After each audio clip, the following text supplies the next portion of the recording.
मेरे पैदा होते ही मेरी माँ इस दुनिया से चल बसी। बाप पहले ही फौत हो चुका था। सब मुझे मनहूस कहते थे। मैं बहुत खूबसूरत नौजवान लड़की थी, लेकिन फूफो ने मेरी शादी अपने 12 साला बेटे से करवा दी, जिसे मैंने बच्चा समझकर पाला। वही मेरा शौहर बन बैठा। लेकिन सर पर आसमान तब टूटा जब उस बच्चे ने कमरे में आते ही मेरे साथ, इससे बड़ा मजाक मेरे साथ जिंदगी क्या करेगी। मैं जहाजी साइज के बेड पर बैठी यही सोच रही थी कि जिंदगी ने मुझे कहां से कहां ला खड़ा किया। आज इतने अरमानों के बाद जब मेरी शादी हुई तो वो भी एक ऐसे लड़के से जिससे मैंने खुद पाल पोस कर बड़ा किया था, जो कि मुझसे तकरीबन 12 साल छोटा था। जिंदगी वाकई इंसान को मजाक बनाकर छोड़ती है और मेरे साथ भी ऐसा ही हो रहा था। मेरा दिल खून के आंसू रो रहा था क्योंकि मैं खूबसूरत और नौजवान लड़की थी। मैंने सोचा था कि मेरी शादी किसी अच्छे घराने में होगी और मकबूल इंसान से होगी, पर फुफ्फो ने मेरी शादी अपने 12 साल बेटे के साथ ही कर दी। पर यह हुआ कैसे, ये भी एक दिल खराश कहानी है। वो एक सर्द सुबह थी जब मैं पैदा हुई। मेरे रोने की आवाज सुनकर मेरी फुफ्फो जान ने यही कहा था, ये तो किसी चमगादड़ कैसे बोलने की आवाज है, ये इंसान की नहीं लगती। ये देखकर सब लोग हंसे थे। ये बात मजाक से ज्यादा मेरे लिए उस वक्त हकीकत बन गई जब मेरी माँ मेरी पैदाइश के वक्त ही फौत हो गई थी। और फिर उसके बाद मुझे मनहूस मशहूर कर दिया गया। जो भी मेरे घर आता मेरी फुफ्फो से यही कहते, ये बड़ी मनहूस है, इसकी वजह से इसकी अपनी माँ मर गई। तो सोचा भी हमारे घर में क्या तबाही लाएगी। मुझे तो कोई भी अपने घर ले जाने के लिए तैयार नहीं था। पर फिर मेरी फुफ्फो को इनके शौहर ने जोर दिया कि तुम इस तरह अपनी भतीजे को अकेला मत छोड़ो, तुम्हें चाहिए कि तुम इस वक्त में उसकी मदद करो। बेचारी वो अभी 9 उम्र है, अभी अभी पैदा हुई है, तो वो कहाँ जाएगी। उसका तो बाप ही इस दुनिया से चला गया है। बस इसलिए मैं मनहूस कदम वाली मशहूर हो गई थी, क्योंकि मेरे अब्बा तो मेरे दुनिया में आने से 3 माह पहले चल बसे और शायद इसी सब की वजह से अम्मा परेशानियां झेल झेल कर मेरी पैदाइश पर चल बसी थी। इसके बाद मुझे फुफ्फो ने पाला। पर जब मैं 7 साल की हुई तो घर में खूब दौलत आने लगी। अब फुफ्फो के घर में इस कदर दौलत की रेल पेल देखकर खानदान के सभी लोगों की तवज्जो मेरी तरफ हो गई थी, क्योंकि मेरे घर में आने से ही दौलत आई थी। फुफ्फो सबसे यही कहती कि ये तो बड़ी खुशकिस्मत निकली। मैं उसे बदकिस्मत समझती थी, पर देखो तो सही, इसके आने से मेरे घर के हालात सुधर गए हैं। शायद इसकी दुआ लगी है। मैं फुफ्फो की बातें सुनती तो हैरान रह जाती। पहले तो फुफ्फो मुझे मनहूस कदम वाली कहती थी, अब अचानक ही मेरी तारीफ शुरू कर दी। शायद ऐसा होता भी ना अगर दरमियान में एक वाकया ना होता।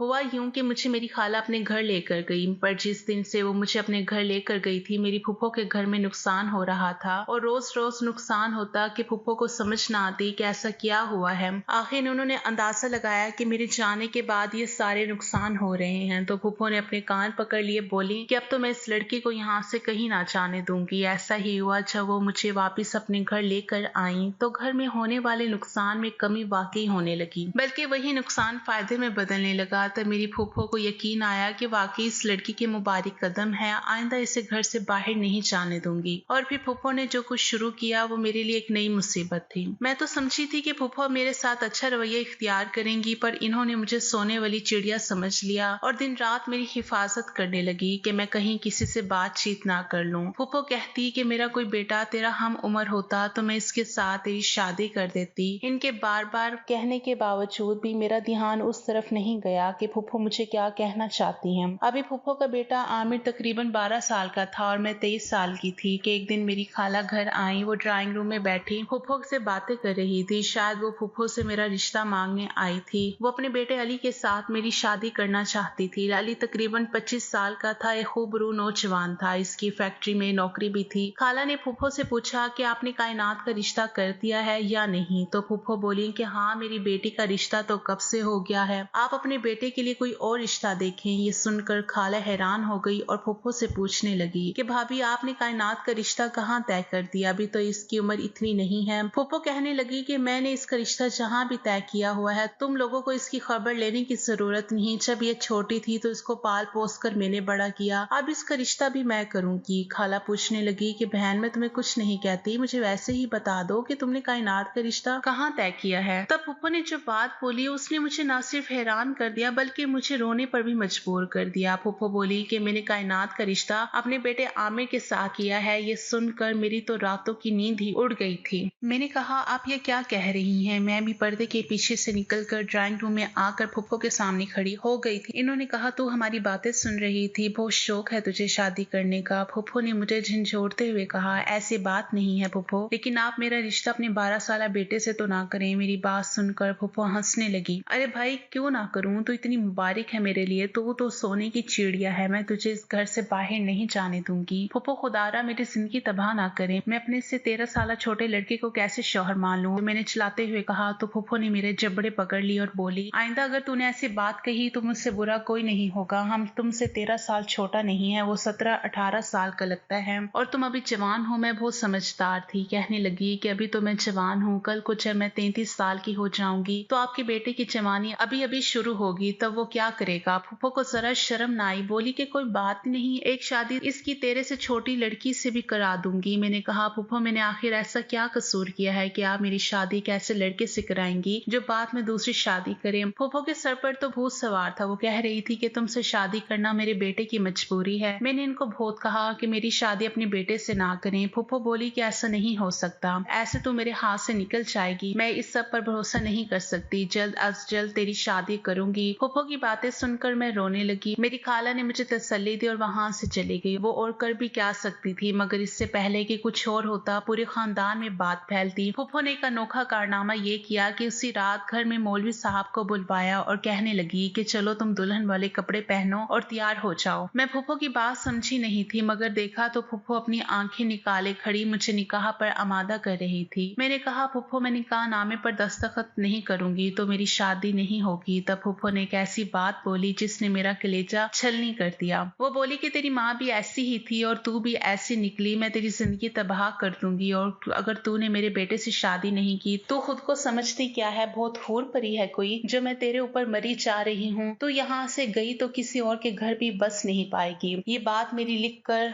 रख ले। मेरी फूफो ये बातें करती मुझे किसी डाइन से कम मालूम नहीं हो रही थी। फिर मेरे सर झुका लिया। मेरे फूफा भी आ गए, इन्होंने भी कोई एतराज नहीं किया। बोले कि मेरी बीवी इस तरह के कामों में जल्दबाजी से काम नहीं लेती। अगर बेटी इसने तुम्हें खुश नसीब समझकर अपनी बहू बनाने का कहा है तो कोई नहीं, तुम इस फैसले को कबूल कर लो। रही बात दूसरी शादी की, तो जब तक मैं हूँ तुम्हारा शौहर तुम्हारे हाथ में ही रहेगा। अल्लाह तुम दोनों को लंबी जिंदगी दे। मैं अपने बेटे को ऐसा कुछ नहीं करने दूंगा, मैं इसको इस बात का पाबंद बनाऊंगा कि वो सिर्फ तुम्हारा बन कर रहे। और ये बात निकाह नामे में भी लिखवा दी गई। यूं मैं थोड़ी मुतमईन हो गई कि चलो मेरा शौहर अगर दूसरी शादी करेगा गाड़ी बंगला सब मेरे नाम हो जाएगा। मैं इस शर्त पर राजी हो गई थी कि अच्छा चलो मेरे लिए तो जिंदगी आसान ही हो गई। मैंने अपने शौहर से कम उम्र होने की वजह से दबा कर भी रखना था, वो मेरी हर बात मानता, मैं यूं जिंदगी आराम से ही गुजर बसर कर लेती। खैर मेरा निकाह कर दिया गया। मेरा शौहर मेरी फूफो का 12 साल बेटा बन चुका था। मुझे इससे कोई डर नहीं था। मैं जानती थी कि वो कम उम्र है, छोटा बच्चा है, कभी भी मेरे सामने तन कर बात नहीं कर सकेगा। पर मैं नहीं जानती थी कि मर्द तो मर्द होता है, फिर चाहे वो बच्चा हो, बड़ा हो या फिर बूढ़ा हो, अपनी फितरत से बाज नहीं आता। मैं अपनी फूफो से मिलकर अपने कमरे में चली गई। मैंने दुल्हन वाला सुर्ख जोड़ा पहना हुआ था। तभी कमरे का दरवाजा खुला और उसी शान के साथ आमिर दाखिल हुए। इनकी उम्र सिर्फ 12 साल थी पर कद निकला हुआ था तो लगते 18 साल के थे। कमरे में दाखिल होते ही उसने मेरी तरफ देखा और बोला, कायनात तुम बड़ी खूबसूरत हो। मेरा दिल तो नहीं चाहता कि मैं तुम्हारे साथ ऐसा करूं, पर क्या करूं, मेरी मजबूरी है। तुम्हें मेरे साथ चलना होगा। मैं इसकी तरफ हैरान होकर देखने लगी। आमिर कहाँ चलना होगा, ये तुम कैसी बातें कर रहे हो, चुप करके सो जाओ, काफी रात हो गई। मैं उसे बच्चों की तरह डांटने लगी। मुझे आज भी वो वक्त याद था जब मैं उसे ऐसी ही डांट डांट कर होमवर्क करवाया करती और उसे कभी कभी खाना भी अपने हाथों से खिलाया करती थी। और आज वही मेरा शौहर बना बैठा था। मैं अपनी किस्मत पर हंस रही थी क्योंकि ये सब जो हो रहा था ये मेरी सोच और समझ से बाहर था। बहरहाल मैंने आमिर से कुछ भी नहीं कहा। मैं नहीं चाहती थी कि वो बिगड़ जाए, खाम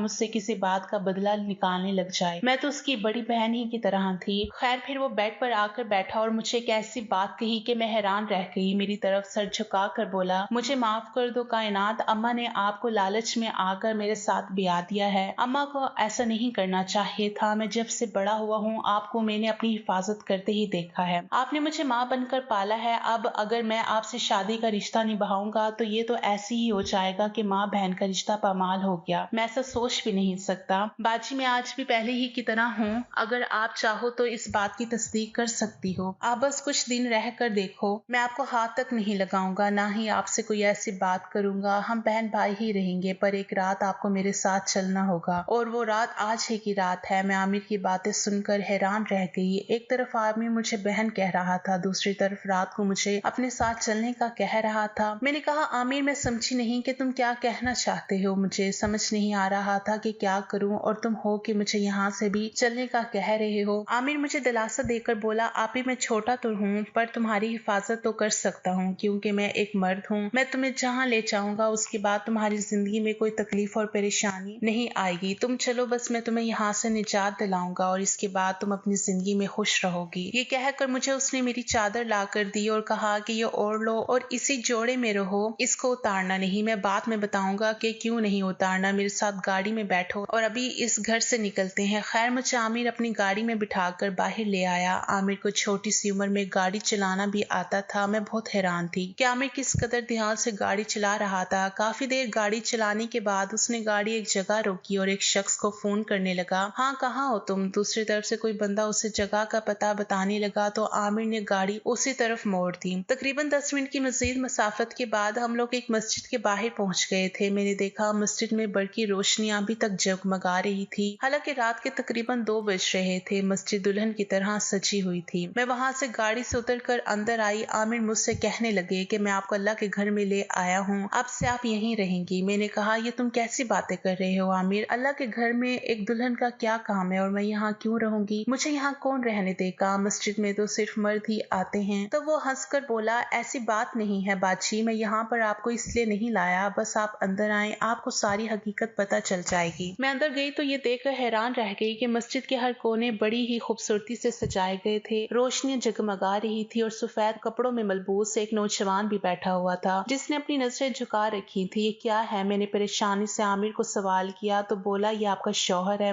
ये तुम क्या कह रहे हो आमिर? ये शख्स कौन है? मुझे सच बताओ। देखो बाची, मैं तुम्हें किसी दूसरी जगह भी लेकर जा सकता था पर उस वक्त तुमको ये लगता कि शायद मैं तुमसे कोई धोखा कर रहा हूँ या तुम्हें बेच कर जा रहा हूँ, लेकिन मैं तुम्हें गवाह बनाकर, अल्लाह के घर को गवाह बनाकर यहाँ लाया हूँ ताकि तुम्हें मुझ पर कोई शक ना रहे और बाद में तुम ये ना समझो कि मैं तुम्हें बेच कर चला गया हूँ। मैं तुम्हें यहाँ तुम्हारी शादी करवाने लाया हूँ और तुम देख लेना, ये नौजवान जिसका नाम इमरान है ये बहुत ही उम्दा तबीयत का मालिक है। तुम इसके साथ रहोगी तो जिंदगी भर के गम भूल जाओगी। ये मेरा भी उस्ताद है। आमिर ने मुझे देखा और फिर बोला, मैं आपको होशवास में तलाक देता हूँ, तलाक देता हूँ, तलाक देता हूँ। ये सुनकर मेरे हवासों पर बिजलियां गिर पड़ी थी। मुझे कोई फर्क नहीं पड़ता था कि आमिर मुझे तलाक दे या ना दे, पर ये लफ्ज ये अजीब सा था। लगता था जैसे वो मुझसे हमेशा के लिए दूर चला गया हो। कहने लगा, मैं आपको यहीं तक लाना चाहता था। मैं जानता हूँ कि बाकी का सफर आप खुद तय कर लोगी। पर वो मेरा हाथ पकड़कर मुझे उस नौजवान के सामने लेकर गया और मुझे वहां बिठा दिया। अगले ही लम्हे हुजरे से एक मौलवी साहब बरामद हुए। वो भी मेरे सामने बैठ गए। बोले कि बेटी, तुम अपनी तरफ से इस शख्स को वली मुकर्रर करती हो? मैंने कहा, जी हाँ, ये तुम्हारा निकाह पढ़ाएगा। मौलवी साहब ने कहा और मैं हैरान रह गई कि आमिर कब से इतना जिम्मेदार हो गया। फिर मौलवी साहब ने मेरा निकाह इमरान के साथ पढ़ा दिया। यूं वो मेरा शौहर बन गया। जब मैंने इमरान को पहली बार गौर से देखा तो मैं इसकी आंखों में डूब गई। वो बहुत ही ज्यादा ईमानदार, खूबसूरत और दियानतदार इंसान लगता था। उसे देखा तो मुझे लगा जैसे यही मेरा शौहर बनने के लायक हो। आमिर मेरी जिंदगी से जा चुका था। चूंकि हमारा कोई ताल्लुक नहीं था सो तलाक की कोई इद्दत भी नहीं थी कि मैं जो पूरी करती और फिर मेरा निकाह दूसरे लड़के के साथ करवाया जाता। अब इमरान मेरा शौहर बन चुका था। सब मर्द उठकर एक दूसरे को गले मिले। इमरान बोला कि मैं आपको बहुत खुश रखूंगा। मुझे आपके चचाजाद भाई ने सब कुछ बता दिया था। उसने बताया था कि आपकी अम्मी आप पर जुल्म करती हैं और आपकी शादी भी अपने 12 साल बेटे के साथ करना चाहती हैं। आमिर आपकी बहुत इज्जत करता है। वो हमेशा ही आपका नाम बड़े अदब से लेता था, बल्कि एक बार तो एक लड़के से आपकी वजह से उसने खूब लड़ाई की थी। आमिर आपको शुरू से ही अपनी बहन मानता है, पर ये आपकी फूफो ने जो किया कि आप लोगों को शादी के रिश्ते में बांध दिया। हालांकि सच तो ये है कि आमिर एक और लड़की को पसंद करता है और उसी से शादी करना चाहता है। ये सुनकर मैं हैरान रह गई। आमिर ने भी इस बात में सर हिला दिया और बोला, बस आप ये, अब आप इन्हीं के साथ रहेंगी, सारी जिंदगी यहीं गुजारेंगी। अम्मा आपका कुछ नहीं बिगाड़ सकती। उन्होंने आपको मेरे हवाले किया था। अब मैं जानू मेरी जिंदगी, मैं जो चाहूँ करूँ, वो मुझे कुछ नहीं कह सकती, ना मुझे पाबंद कर सकती है कि मैं किसके साथ शादी करूँ और किसे छोड़ दूँ। आमिर ये कहकर उठ गया। इमरान ने मेरा हाथ पकड़ा और बोला, चलो अंदर चलते हैं, मैं तुम्हें अपनी जिंदगी का एक राज बताना चाहता हूँ। मैंने कहा, ठीक है। मैं आमिर के जाने के बाद परेशान भी थी कि नए लोग हैं, बिल्कुल अजनबी हैं, कहीं मेरे साथ धोखा ना करें, मेरे साथ कोई जुल्म ही ना कर लें। पर ऐसा नहीं हुआ। मुझे अंदर कमरे में लेकर गया और कहने लगा कि आज ये घर सारा तुम्हारा है, बस एक राज है, वो ये कि मेरी पहले भी एक शादी हुई, लेकिन मैं ये सुनकर दिल बर्दाश्त हो गई थी। या अल्लाह, मैंने जिस खौफ से आमिर से शादी ना